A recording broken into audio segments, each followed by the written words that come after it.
როგორ აისახება სანქციები სანქცირებულებზე ქვეყნის ეკონომიკასა და იმიჯზე, ეს და სხვა ამბები რამდენიმე წუთში. ნოემბერში საქართველოს პროკურატურამ სამოხელეო დანაშაულის 12 ფაქტზე დაიწყო სისხლის სამართლებრივი დევნა, მათ შორის 2 სახელმწიფო სტრუქტურებში ქრთამის აღების შემთხვევაა. 11 თვეში ბანკებმა მოგების გადასახადის სახით ბიუჯეტში 508 მილიონი ლარი უნდა გადაიხადონ. იანვარ-ნოემბერში სექტორის წმინდა მოგება 2 მილიარდ 800 მილიონი ლარი იყო. ნოემბერში სტანდარტული იმერული ხაჭაპურის მომზადების საშუალო ღირებულებამ 6 ლარი და 77 თეთრი შეადგინა. ესეთი ცნობით ხაჭაპური წლიურად თითქმის 5%-ით, ფიურად კი 2%-ით არის გაძვირებული. გასულ თვეში თბილისში 3560 ბინა გაიყიდა, წინა თვესთან შედარებით კლება 3%-ია, წლიურად კი 10%-იანი ზრდაა. TBC კაპიტალის ცნობით ბაზრის მოცულობამ 290 მილიონი დოლარი შეადგინა. გამარჯობა, საქმის კურსი ბრუნდება პირდაპირ ეთერში, ახალ ამბებს გიგა ბენია გაგაცნობთ. როგორ იღებენ სანქცირებული საჯარო მოხელეები ხელფასებს, მათ შორის შინაგან საქმეთა მინისტრი, რომელიც მაგნიცკის აქტით არის სანქცირებული. ერთი მხრივ, ეროვნული ბანკი აცხადებს, რომ საქართველოს საბანკო სისტემა მკაცრად იცავს საერთაშორისო სანქციებს. მეორე მხრივ კი თავად ვახტანგ გომელაური, სამინისტროს მაღალჩინოსნების სანქცირების დროს აცხადებდა, რომ სანქციები ქვეყნის შიგნით არ მოქმედებს და ხარებას და სხვა სანქცირებულ პირებს ჩვეულებრივად ერიცხებათ ხელფასები ბანკებში.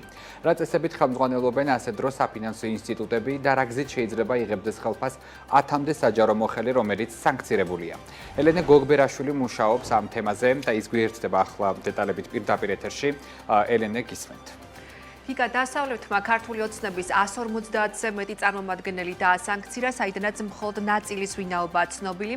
ამერიკის მიერ ბიძნა ივანიშვილის დასანქცირების შემდეგ 10-მდე გაიზარდა ქართული ოცნების იმ მაღალჩინოსნების რიცხვი, რომელთაც ამერიკის შეერთებულმა შტატებმა და დიდმა ბრიტანეთმა ეკონომიკური და ფინანსური სანქციები დაუწესა. როგორც ეროვნული ბანკი, ისე საბანკო ასოციაცია არაერთ გზის განმარტავს, რომ საქართველოს საბანკო სისტემა მკაცრად იცავს საერთაშორისო სანქციებს, თუმცა საინტერესოა რა გზით იღებენ სანქცირებული საჯარო მოხელეები სახელფასო ანაზღაურებას და რამდენად შესაძლებელია ბანკების მიერ მათთვის ლარში მომსახურება. ეს კითხვა დავსვით როგორც ფინანსთა სამინისტროსთან, ისე ეროვნულ ბანკთან და საბანკო ასოციაციასთან. ფინანსთა სამინისტრომ ამ კითხვაზე პირდაპირი პასუხი არ გაგვცა, თუმცა მიგვითითა საჯარო დაწესებულებაში შრომის ანაზღაურების შესახებ კანონზე და რომ საჯარო მოხელეები სწორედ ამ კანონის გათვალისწინებული ნორმების შესაბამისად იღებენ სახელფასო ანაზღაურებას. ამ კანონის შრომის ანაზღაურების ზოგადი წესის მიხედვით კი შრომის ანაზღაურება უნაღდო ანგარიშწორების ფორმით გაიცემა, ანუ ბანკების გავლით, როგორც ეს აქამდე იყო. პრინციპში ეს თქვა შინაგან საქმეთა მინისტრმა ვახტანგ გომელაურმაც, როცა მისი თანამშრომლები დასანქცირდნენ და დიახ, გიგა, ასეა. თუ შინაგან საქმეთა სამინისტროს მინისტრის ვახტანგ გომელაურის ჯერ კიდევ 26 ნოემბერს გაკეთებული განცხადებით ვიხელმძღვანელებთ, რა დროსაც ფინანსური სანქციები იყო დაწესებული მისი უწყების მაღალჩინოსნებზე, ის ამბობს, რომ ეს სანქცირებული საჯარო მოხელეები სახელფასო ანაზღაურებას ჩვეულებრივ საბანკო დაწესებულებებში იღებენ და საერთაშორისო სანქციები ქვეყნის შიგნით ტრანზაქციებზე არ ვრცელდება. რა წესით ხელმძღვანელობენ ასეთ შემთხვევაში ბანკები, ამაზე პასუხი არ გვაქვს საბანკო ასოციაციისგან. მათ 21 დეკემბერს გავრცელებულ განცხადებაში მხოლოდ განმარტებულია, რომ საბანკო სისტემა საერთაშორისო საფინანსო სისტემის განუყოფელი ნაწილია, იცავდნენ და დაიცავენ საერთაშორისო სანქციებს და გადაწყვეტილებებსაც მათთან შესაბამისობაში იღებენ. ფინანსისტების ნაწილი კი განმარტავს, რომ ტექნიკურად შეიძლება გამოინახოს მეთოდები, რა დროსაც ამერიკულ ეკონომიკურ აგენტებთან ნაკლებად კონტაქტში მყოფი ბანკების საშუალებით სალარე გადარიცხვებით ან ნაღდი ანგარიშწორებით მოხდეს მათი ხელფასების ანაზღაურება, თუმცა ეს ძალიან სარისკო ქცევაა ბანკების მხრიდან, რადგან შესაძლოა სანქციების ქვეშ ისინიც აღმოჩნდნენ.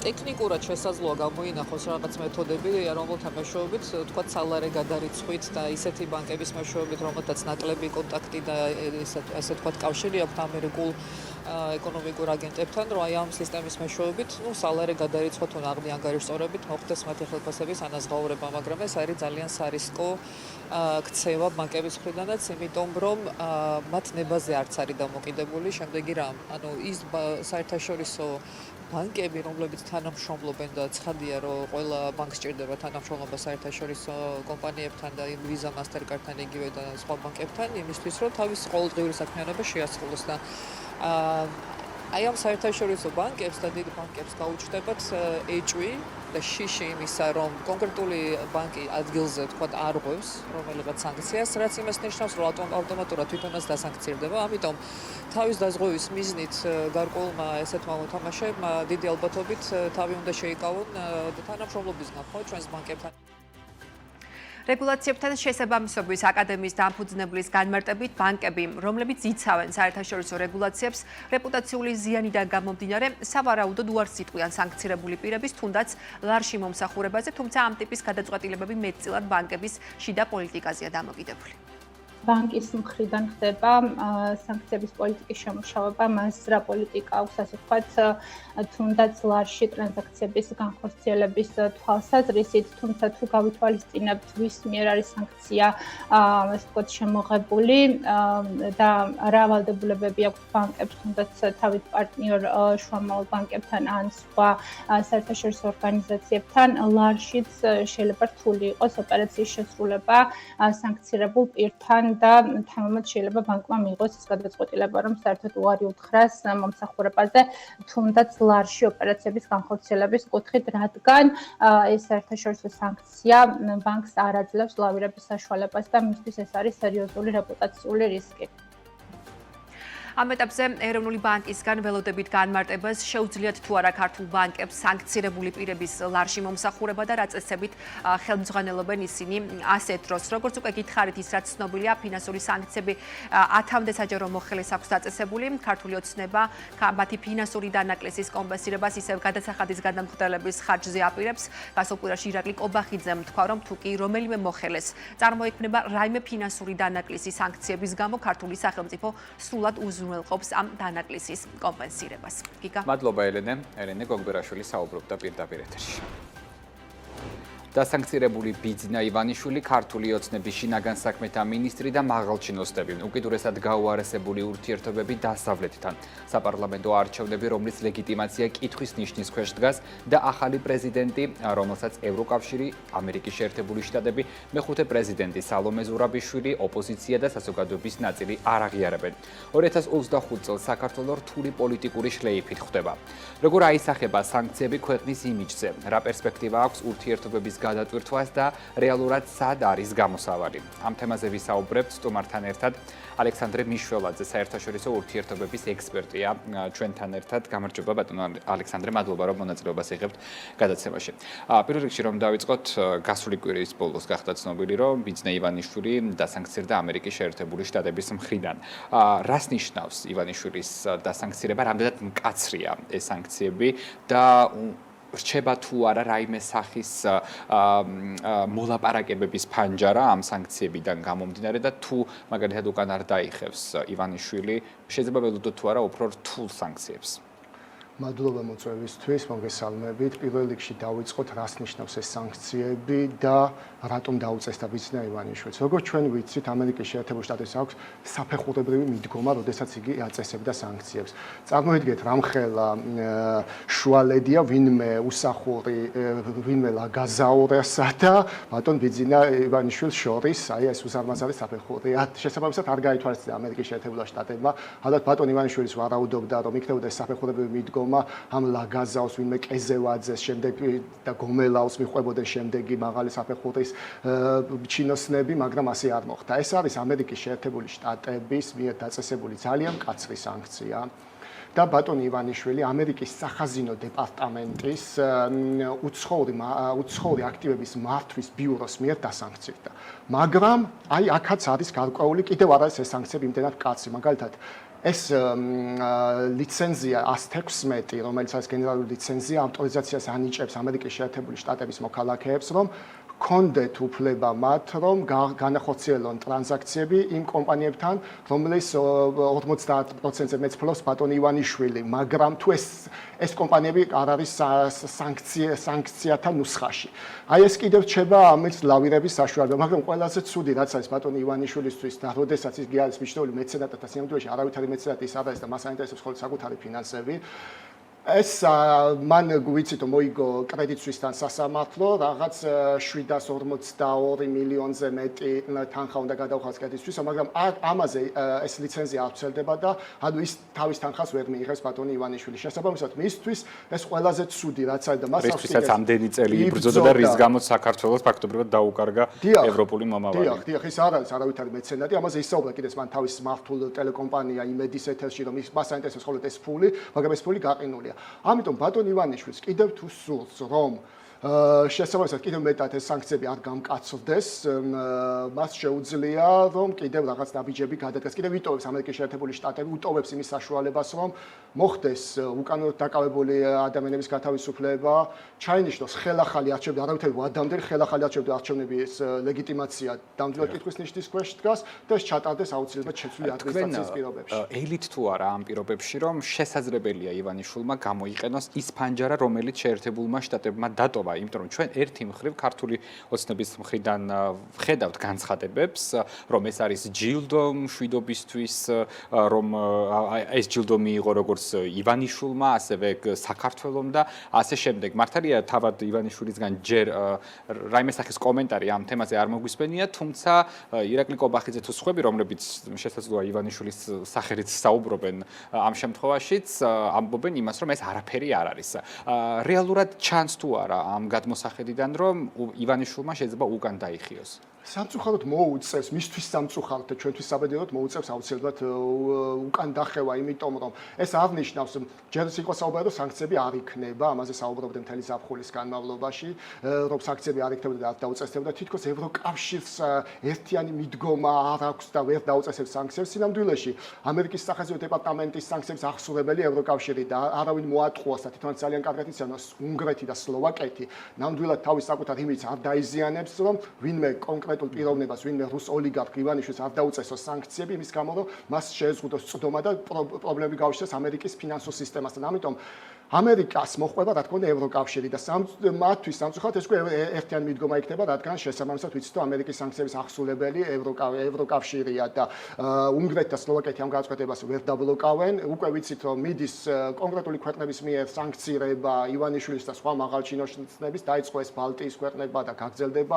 შემდეგ იქნება გერმანია, მიმდინარეობს უკვე ნიდერლანდების პარლამენტში აღნიშნული პროცედურა, უკვე 1 დეკემბრიდან ევროკავშირის პრეზიდენტი ქვეყანა პოლონეთი ხდება, რომელიც ძალიან ჩვენი მკვეთრი მხარდამჭერი არის ევროპული დეველოპმენტური ინტეგრაციის, ეგ პირდაპირ აღნუსხულია, ტყუილად არავის არ უწესდება ეს სანქცია, რომ იქ არის შესაბამისად დევს ამერიკის სადაზვერო მონაცემები, რომ ეს პიროვნება კონკრეტულად ბატონ ივანიშვილი არის რუსული სპეცსამსხვრევის პროექტი, ჩვენ ვიცით ეს რაც არის და რომ ვისაუბროთ თვითონ ქვეყანაზე, საქართველოს რა გავლენა შეიძლება საქართველოზე გქონდეს ამ სანქციებს, სანქცირებულ ქვეყანასთან ურთიერთობები როგორი შეიძლება გქონდეთ, როგორც ევროკავშირსა და ამერიკის შეერთებულ შტატებში, ასევე სხვა, მათ შორის არადემოკრატიულ სახელმწიფოებშიც პირების როდესაც მართავენ ჩვენ გვინდა არ გვინდა თუ მაგალითად უკან არ დაიხია ქართულმა ოცნებამ, ნუ მართველები ესენი იქნებიან შემდეგი დროის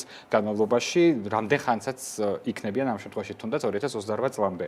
ამ შემთხვევაში სანქცირებული ქვეყნის წარმომადგენლებთან ურთიერთობას ვინ მოისურვებს და როგორ აისახება როგორც პოლიტიკურად, ისე ეკონომიკურად ეს ყველაფერი ჩვენს ქვეყანაზე. რა თქმა უნდა, ეს ძალიან ძიმე იმიჯი უკვე მიადგა ქვეყანას, რომელსაც გამოსწრებას წლები დასჭირდება, პიროვნებას პირდაპირ დავალებული აქვს სახელმწიფო ინსტიტუტების მთლიანად დეგრადირება, გაღწნა და მოშლა, რაც ჩვენ ნახეთ, არის არალეგიტიმური პარლამენტის მიერ არჩეული არალეგიტიმური პრეზიდენტი, შესაბამისად მათთან ურთიერთობა ვერ იქნება. ეს არის არალეგიტიმური ლეგიტიმაციის პრობლემის მქონე ხელისუფლება თუ რაც არის, ეგრეთ წოდებული ხელისუფლება. ჩვენ ვხედავთ შესაბამის განცხადებებს დიდი ბრიტანეთისგან, შეერთებული შტატებისგან, რომ ისინი არ მოიხსენიებენ მათ როგორც ხელისუფლებად ქართული ოცნების წარმომადგენელი, მაგალითად ბაკა ბოჭორიშვილი, რომელიც არის თვითმართველია საგარეო მინისტრი და ასე შემდეგ. ანუ ქვეყნის იმიჯი უკვე გაცამტვერებულია. პოლიტიკურად ამას დასჭირდება წლები, როდესაც ესენი წავლენ, რომ ჩვენ ეს იმიჯი აღვადგინოთ. შესაბამისად არ არსებობს არავითარი ინსტიტუტები, ვნახეთ, რომ დაუწესდა დიპლომატიური და სამსახურებრივი პასპორტების მფლობელებს სავიზო შეზღუდვები, ანუ ისინი არ არიან არასასვეპირონებად არის უკვე პიროვნებად არიან მიჩნეული ევროკავშირის და დასავლეთის ტრამპის მოსვლის შემდეგ შესაძლებელია თუ არა რომ შეიცვალოს თუნდაც სანქციები, თუნდაც ეს მიდგომები, რაც დღეს არსებობს ორ ქვეყანას შორის, იმიტომ რომ არაერთხელ გვესმის ჩვენ რომ დაველოდოთ 20 იანვარს, კი მართალია ბოლო დღეების განმავლობაში თითქოს რიტორიკა შეიცვალა ქართულმა ოცნებამ, რომ ახლა უკვე არა ტრამპის მოსვლაზე, არამედ უკრაინაში ომის დასრულებაზე არის დამოკიდებული ჩვენსა და ამერიკის და ასევე ევროკავშირის შორის ურთიერთობები და ასევე დღეს იყო ირაკლი კობახიძის მხრიდან განცხადება, რომ ის ელის რომ მომავალში ურთიერთობები გადაიტვირთება და როგორც ეს ასევე სხვა სანქციებიც გაუქმდება. თქვენ ელოდებით ამას? პირიქით მათთვის სამწუხაროდ უნდა ვთქვათ, რომ სანქციები პირიქით უფრო დამძიმდება თუ არ იქნება შემოქმედი. არ იქნება მათგან უკან დამხევი ნაბიჯები გადადგმული. ტრამპმა არასოდეს არ აწესებს მიმავალი ადმინისტრაცია სანქციებს, თუ მას არ აქვს მომავალი ადმინისტრაციისგან შეთანხმება. ჯონ უილსონი, რომელ პარტიას წარმოადგენს, ჯიმ რიში, რომელ პარტიას წარმოადგენს, შესაბამისად წარმოუდგენელია და მათთვის სამწუხაროდ უნდა ვთქვა, რომ ზუსტად მაგნიტსკის აქცია არის დაშენებული ტრამპის 2017 წელს ტრამპის განკარგულება, რომელიც კიდევ უფრო მეტად გაამკაცრა სანქციები. ამიტომ მათთვის სამწუხაროდ უნდა ვთქვა, რომ თუ არ იქნება მათგან უკან დახევა სანქციები, არასდროს სანქციები ვერანაირად ვერ მოიხსნება, ეს წარმოუდგენელია, პირიქით უფრო გაუმკაცრდება სანქციები და შესაბამისად შემდეგ უკვე უკან დასახევი გზაც აღარ ექნება ამ არალეგიტიმურ ხელისუფლებას. მათი რიტორიკაც უკვე შეიცვალა, ვხედავთ, რომ ისინი 20 იანვარზე აღარ საუბრობენ, თქვენც აღნიშნეთ, ისინი საუბრობენ სულ სხვა რამეზე, შესაბამისად მათაც ჩემზე კარგად იციან თუ რა მოხდება, თუ არ იქნება მათგან უკან დამხევი ნაბიჯები გადადგმული. სანქციები რა თქმა უნდა უფრო მეტად გამკაცდება მაგნიტსკის აქტის 2017 წლის ტრამპის დაშინებულ განკარგულებას შევახსენებთ მათ. და 2025 წლის 20 იანვარს არის ინაუგურაცია. ჩვენ უილსონისგან მოვისმინეთ, რომ აქ სალომე ზურაბი, უბრალოდ წავიკითხეთ მისი პოსტი X-ზე, რომ სალომე ზურაბიშვილს ეპატიჟება ეს ინაუგურაციაზე, თუმცა კობახიცისგან იყო მსგავსი განცხადება, რომ ამერიკელმა კუბილიუსმა დაპატიჟა საქართველოს მოქალაქე სალომე ზურაბიშვილი და არავის ტრამპს არ დაუპატიჟებია ის. რეალურად შესაძლებელია თუ არა სალომე ზურაბიშვილი მიიწვიონ ინაუგურაციაზე ისე რომ მაგალითად ტრამპმა არ იცოდეს. არა, ეს ყოველდღიურად წარმოუდგენელია, დიპლომატიაში ასეთი რამე არ ხდება და რაღაც აბსურდული განცხადება თითქოს იყიდა და შეიძლება მოსაწვევის ყიდვა და ასე შემდეგ, ეს არის ძალიან სრულად ალბათ თავისი შედარებით დაბალი განათლების მქონე ელექტორატზე გათვლილი განცხადება, თორე თვითონაც კარგად იციან რომ ასეთი რამე არ ხდება ტრამპთან შეთანხმების გარეშე. ქალბატონ ზურაბიშვილს არავინ მიიწვევს ინაუგურაციაზე და იქნებოდა მიწვეული ლეგიტიმური ხელისუფლების წარმომადგენელი და სამწუხაროდ ჩვენ დღეს ერთად ლეგიტიმური ხელისუფლების წარმომადგენელი გვყავს ქალბატონი ზურაბიშვილი.